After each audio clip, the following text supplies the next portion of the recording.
So someone had the blockchain question gun firing early. Thank you. Yes, that's awesome. I look forward to more of that.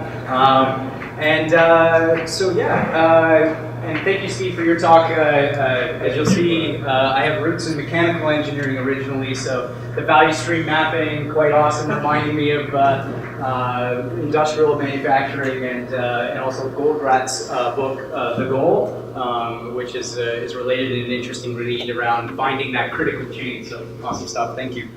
So I'm going to make a statement, and I have 20 minutes in a fairly complex and emerging space to talk about something that I feel is happening, and I'll do my best to sort of show at the 10,000-foot level some evidence that I think is pointing to this. And that's that blockchain will accelerate the shift to more autonomous, self-managed work. I think as a development group, that's fairly easy to understand as we've watched how autonomous teams are developing software these days. I'd like to argue that that's going to be accelerated by the blockchain. So, brief history of myself. As I said, I did start as a mechanical engineer. Back in 2005, I was doing what mechanical engineers do. I was working on passenger railroad equipment and the design of it. Consultant traveling around the globe for about 6 years doing that. I really started to discover I was a bit of a generalist, and I got more and more involved in the business operations, project management, and liaising with sort of government entities and manufacturers to deliver stuff like the passenger rail equipment that we often ride into work in this area. So, but there really wasn't a lot of innovation there, and it was starting to stagnate. And I was really, really fascinated with entrepreneurship after working with my wife to open up her own business, and I was just really enjoying that. And so I went and found that there was actually a sort of job for this. Was product management was what I was interested in, or sort of introduced to, and I went to BioVision, a startup at the time, approximately 6 years ago now. So BioVision was involved in building IoT devices and web-based software for government groups to better manage traffic signals. So you get stuck at a traffic light, right? Well, the holy grail here was autonomous traffic signal controls. And so I started to get exposed to a lot of different technologies, and a rapidly growing team at BioVision rotated through a lot of different roles, often working on very new products and trying to birth new product lines as that company grew, doubling its team size, doubling its revenues, doubling its product offerings into lots of different verticals. A lot of fun, a lot of lessons learned. But the thing I started to become fascinated with and started to realize was a trend in my career was interest in systems design. And I started to become more fascinated with the evolution of human systems and systems design in that team as it was growing, the organizational behavior of that team. And so that led me to an internal tool that was a spin-out that was brewing called Teal Software. And that led me to selling, or trial selling in the early stages of that software to blockchain companies. They stumbled into me, I stumbled into them, and I'm now working with ConsenSys, one of the world's largest incubators for Ethereum-based applications. But yeah, that's my history. The reason I mention that and the reason I did it a little bit thorough is it influences the bias in which I view this. It influences what I'm seeing, and so it may be completely inapplicable to your experiences and what you're trying to do, and you may not believe it. So I just want to make sure that bias is out there. So I am a generalist to the core as well. Anyways, we're going to talk about work changing, how we work changing. I like thinking about a fairly simplified model of a team. Now, a team is actually a really complex adaptive system, right? But if we want to try and simplify it, at its basis components, it's people and their backgrounds, like the one I just shared. Habits, some people like to call that process. I think it's a dirty word, so I just like the word habits. But really, it's just the habits that we form as a team, and those evolve too as we build a collaborative practice. And then tools, right? Of course, the tools that we work. And so habits and tools are things that help us work more efficiently, but to do what? This team is relatively inert if we don't have drivers. And so another key component to a team and what it's achieving when we talk about doing work together are the drivers, the purpose, the mission, the goals. And many of these are really just a shared intersubjective reality, which is kind of a funny way of just saying that we actually form a collaborative belief around what we're supposed to be going after, and then that motivates us to change this system in some way. So whether we're swapping a tool, a habit, or a person, this whole thing, if you change one thing, because it's a complex adaptive system, you can see ripple effects into the rest of the system. So we're going to talk about tools today, though, because blockchain, in effect, is really at its base just a tool. I'm a fan of Conway's law, or Conway's corollary in this case, and that's the way teams organize themselves and communicate will trend towards matching the tools they work with and the systems they build.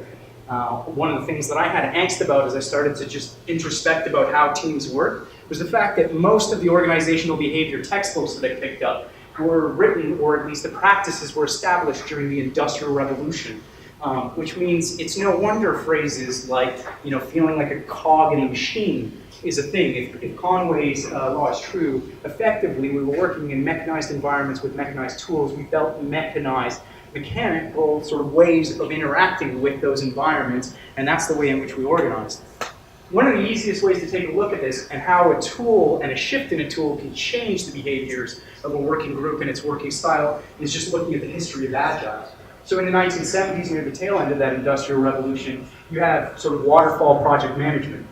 And it's coming into its heyday, and it's really hardening itself over the next 20 years. Around the 1990s, we of course start to pick up the prevalence of software development. And new technologies emerging, and so is a new method, or a series of new methodologies, new experiments in how to work with that technology more efficiently as a team. So RAD, rapid application development, UP, DSDM, XP, Scrum, maybe one of the few, maybe you recognize some of these, but Scrum's probably the one that we recognize most today. That's actually interesting, right? There's a lot of experimentation, and then there's a bit of consolidation downstream. And this is happening in parallel to, of course, what we all knew was happening technologically and product-wise in the markets with sort of the birth of the internet. Around the 2000s, the manifesto comes into play. So we start to realize that all these experiments have some commonality, and a bit of a framework or a manifesto emerges around this new way of working. And it starts to kind of proliferate. We've got more scaled up ways of dealing with this. How do we do this at scale? How do we do this in terms of the way we interact with other teams, with safe and less? And around the 2010s, we're also seeing sort of the peak of the sort of the Web 2.0. It's starting to feel like this is a really fairly mature thing. Around the same time, Agile's pretty mature, and it's actually starting to go really mainstream. I'm watching HR teams use it. I'm watching marketing teams use it. In the last year or so, we actually encountered a sales team, I think it was Stack Overflow in the UK, that was using it to do sprints for sales and following the methodology. So this framework really started to proliferate. I'd argue, like all innovation curves, those who are familiar with the S curves of innovation, right? We were starting to feel a maturity. I'm going to make an argument that there is a new technology. One I'm going to focus on a little bit myopically today, but around 2008, we get the Bitcoin white paper, blockchain starts to hit its fermentation period. And you can make an argument as to where we're in this curve. We're most certainly, or at least I would position that we are not in the vertical takeoff period yet, and we are still more in the fermentation period of this technology. But I'd say that similar to what we saw, we should watch for a new system of working to start to emerge and some diverse experiments related. We look at blockchain. I'm not going to dive deep on the protocol or all the variants that have emerged in terms of blockchains, but I like to think of it this way as a definition that blockchain is a technology that helps people perform trusted transactions between each other by decentralizing the system that manages the transaction. I realize this is one of many ways to interpret this, but why I'm focusing on the trust and decentralization is why I see those two pillars as having some interesting effects on the way people are working.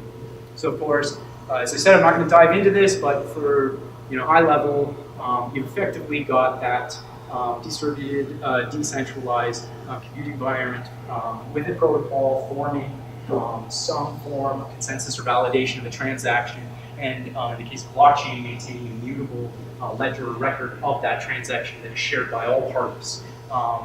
So, yeah, super high level. I apologize. We're going to plow right ahead and say that there's some interesting things that happened post white paper of Bitcoin, and that is that some more sort of what I would describe as a general purpose or programmable blockchain started to emerge. Ethereum is the one t-shirt indicating that I've had a little more exposure to. As I mentioned, generalist, product manager, not a developer, but in the fall started to get really embedded in the Ethereum community.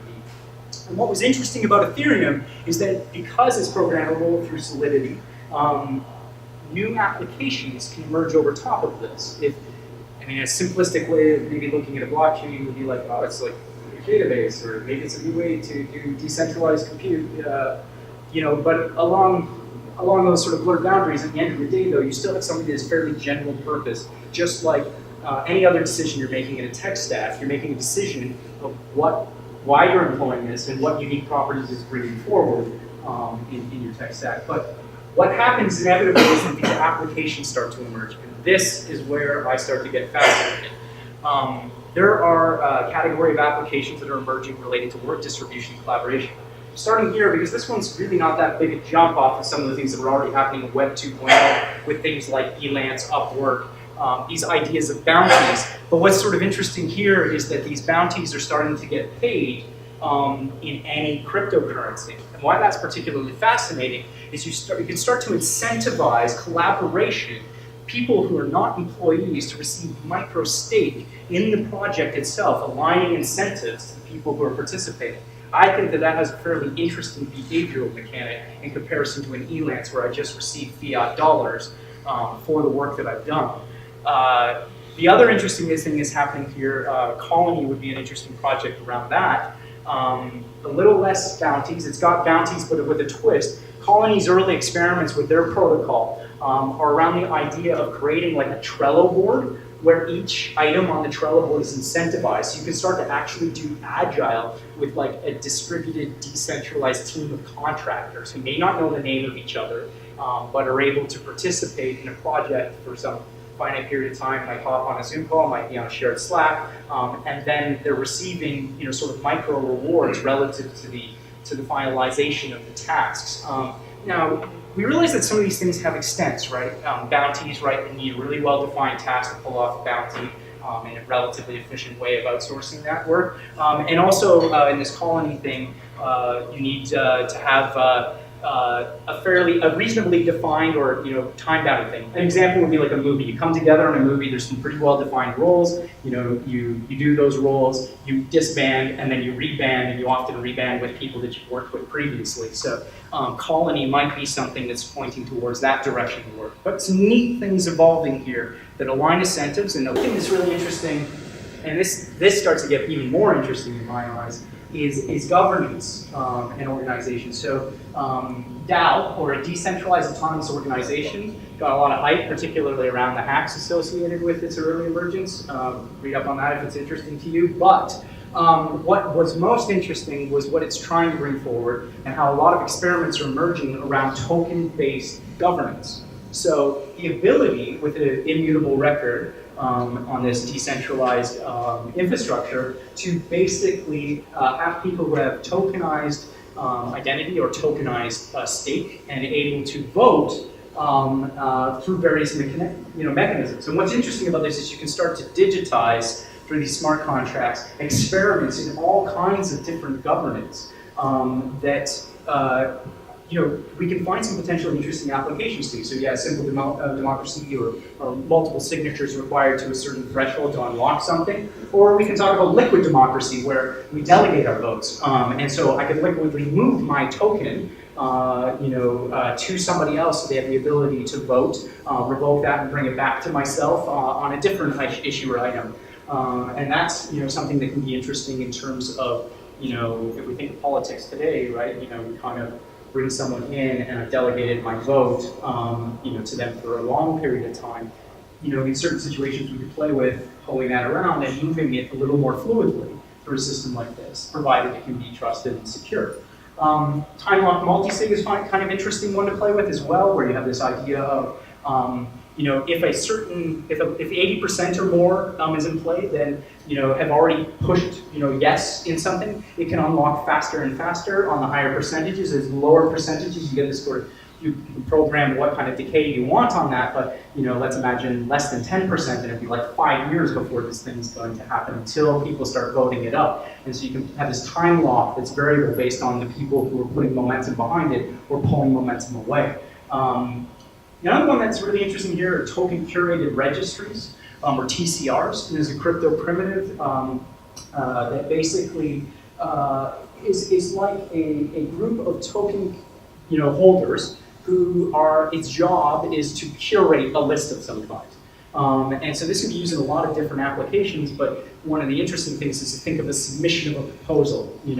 I think this should be on the list, or this should be considered to be adopted. The person who's submitting stakes, and there's basically a challenge period where it will flow onto the list if nobody who's got the job of curator is going to vote against it or put it into a challenge. If the challenge happens, a game is played to basically, everybody then has to vote if a single person challenges, and then there's some threshold to the game in terms of how that plays out, and someone's either bumped off the list and lose their stake, or they get onto the list and they maintain their stake. And that stake might be, a financial stake, it might be a reputation stake. There's lots of ways to play this game, but at the end of the day, there are a lot of permutation combinations and some applications that are starting to emerge to play with these things. Now you combine that with one of the most sort of hyped, or some people like to say, the first killer app on some of these platforms, which is the initial coin offering or initial token offering. What we've got here is a video playing of the latter portions of 2017 and how much capital was flowing in to the various entities on the D3, nice little D3 animation here. And so, yeah, a boatload of capital flowed in. Now this is really interesting, and that's just a fact, it flowed in. There's interesting in that like billions in latent capital was released via this new mechanic. There was relatively minimal barrier to entry. Those who had a really good idea and wanted to put that idea up and see if people were willing to support it, were able to access capital. It didn't matter where they were geographically, it didn't matter who they knew and who they could network with in order to raise that capital. They were able to post on the internet and raise that capital. They had a good idea, a good team, and they were able to maintain faith. Now, this is like everything in this system that I just described is in its immaturity, like Agile was back in the 90s. But what is clear here is that there's a lot of experimentation and there's a lot of tough lessons being learned, probably like there were some pretty tough lessons learned in the early stages of Agile delivery that have brought forward a lot of those lessons that we now share in forums like this, or on blogs, or some of the codified frameworks like scrum.org and others. So it's just basically to highlight some of the experiments that are going on. But if you take these three categories and you start to add them up, you have the opportunity to have an idea, raise capital, have a governance system, have a relatively modest footprint on the actual employees in your company. And one of the things that I didn't mention on the previous slide is open law, which is this idea of legal contracts, like a markdown language for Solidity code to put legal contracts on the Ethereum blockchain. And what's interesting about that is you end up with the ability to have these things actually be executable. So if you exercise a clause, like I am employed, I am no longer employed, then the severance is automatically paid, kind of thing. And so this is pretty interesting because you can get more efficient and rapid transactions. And if that's the case, maybe we're going to get greater liquidity in the talent market. Maybe we're going to get, greater capital flowing into innovation. Maybe we're going to get greater participation and equal participation or equal access to the average person, citizen, or investor who wants to participate, or the average person with a great idea who wants to bring that to fruition. So these are things that I think are rather interesting, but all of these are going to bring about some rather interesting lessons learned. And I think the ICO one in particular, if you spend some time Googling about ICOs, SEC regulation, and some of the challenges around fraud, you're going to see this is a great example of an area that still needs to ferment. So Conway's Law, the way teams organize themselves will tend to match the tools they work with and the systems they build. And I'm starting to notice with my time at ConsenSys that now it's grown to 1,000 plus people globally, but it feels like 50 plus companies kind of operating under this umbrella at ConsenSys, and talent is starting to move frictionlessly. And we've got about a 300% annual headcount growth as a result. And in terms of traditional management, at ConsenSys there are no managers and no report lines, which is absolutely sort of fascinating. And the reason is because this group that established ConsenSys Their philosophy was we need to behave like the nodes on a decentralized network that is Ethereum in the way that we collaborate. And to me, that just shows how people who often are working with new tools tend to adopt philosophies and practices to match those tools. One of the great examples is microservice architecture and how teams end up organizing and communicating when that's the architecture that they will take. Thank you so much. Living at 20,000 feet on this, and I'd be happy to take questions.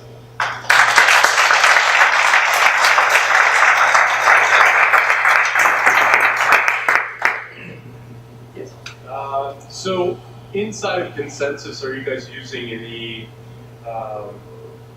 specific blockchain tools or practices, or just doing your work? Yeah, I mean, that's a great question. The answer is yes, and it's rapidly growing day over day. So it started, relatively conservatively. So the bounties network that I mentioned, there are live bounties posted by many of the ConsenSys companies. I don't know what the current state of the bounties network is, but I think I've seen stuff from like Uport, MetaMask, and some others on that system. So we do use that as a mechanic to, and we also dog food that internally. So we have a private bounties network internally that we use to distribute some work tests internally, particularly things around dog fooding, because there's 40 plus decentralized apps being built. We often try to give each other our alphas and see what's happening, and so there's often some incentive mechanics around that. That's one of the simplest that's emerged, and then there's a number of sort of side experiments. So I've heard of teams that were playing in the TCR space and totally curated registries and started to use that as a way to actually, they use the TCR to maintain a list of who's on their team. And so that creates some pretty interesting dynamics with a lot of trust for them to run that experiment as a team, as you can imagine, but people are doing that. So in terms of the way we do work, those are some of the early ones. I'm also seeing the governance ones starting to emerge a little bit more. So there's a major sort of compensation philosophy overhaul that is starting to experiment with some governance. There's an internal accounting system that's emerging that's related to effectively like an internal token or what we're playing with called a mesh coin. And some experiments are emerging on starting to create internal trade and incentive mechanics. So yeah, those are some of the experiments that are emerging, but yeah, it's underway. Thanks. Next question. Yes? What are some of the ways to handle disputes in decentralization? Yeah, brilliant question. So I wish Mark Balin was up here. One of the, he's a co-founder of, and does talks locally every once in a while. I think like the Block 3, Block 4 meetups that are hosted locally. So he's actually been spending a lot of time thinking about arbitration since bringing the Bounties Network online. And so the simple answer is it's really hard, it's unresolved, and experiments are underway, but you can start to sort of visualize using some of those governance mechanics that I mentioned, layering those into solutions where you can effectively have arbitration that's using some token-based mechanics. But early days, and at this point in time, there isn't a substantial difference. So at the end of the day, on the Bounties network as it is today, you don't have an arbitration, an on-chain arbitration mechanic. You have on-chain transaction for yes, we're completed. The funds locked in the smart contract, distribute, but you don't have that on-chain arbitration. Great question. Because that also plays into some of the other applications that are up there, like say supply chain, right? So cool, immutable record, you can trace supply chain. Well, what happens when something goes wrong in the supply chain? You just know that that's the person that put lead in the baby formula. You don't have an on-chain mechanic necessarily yet today with some of these emerging solutions. So yeah, go for it. I'd like a yes, no, or more complicated answer to the following statements. On the blockchain, code owns itself. Therefore, blockchain is the operating system for the technological singularity. I'd say more complicated. Can you repeat the question, please? Yeah, but why don't we give you a mic? It's a good one. So if I ask for a yes, no, or more complicated answer to the following statement. So on the blockchain, code owns itself. I think we all sort of understand that. So is blockchain the operating system for technological singularity?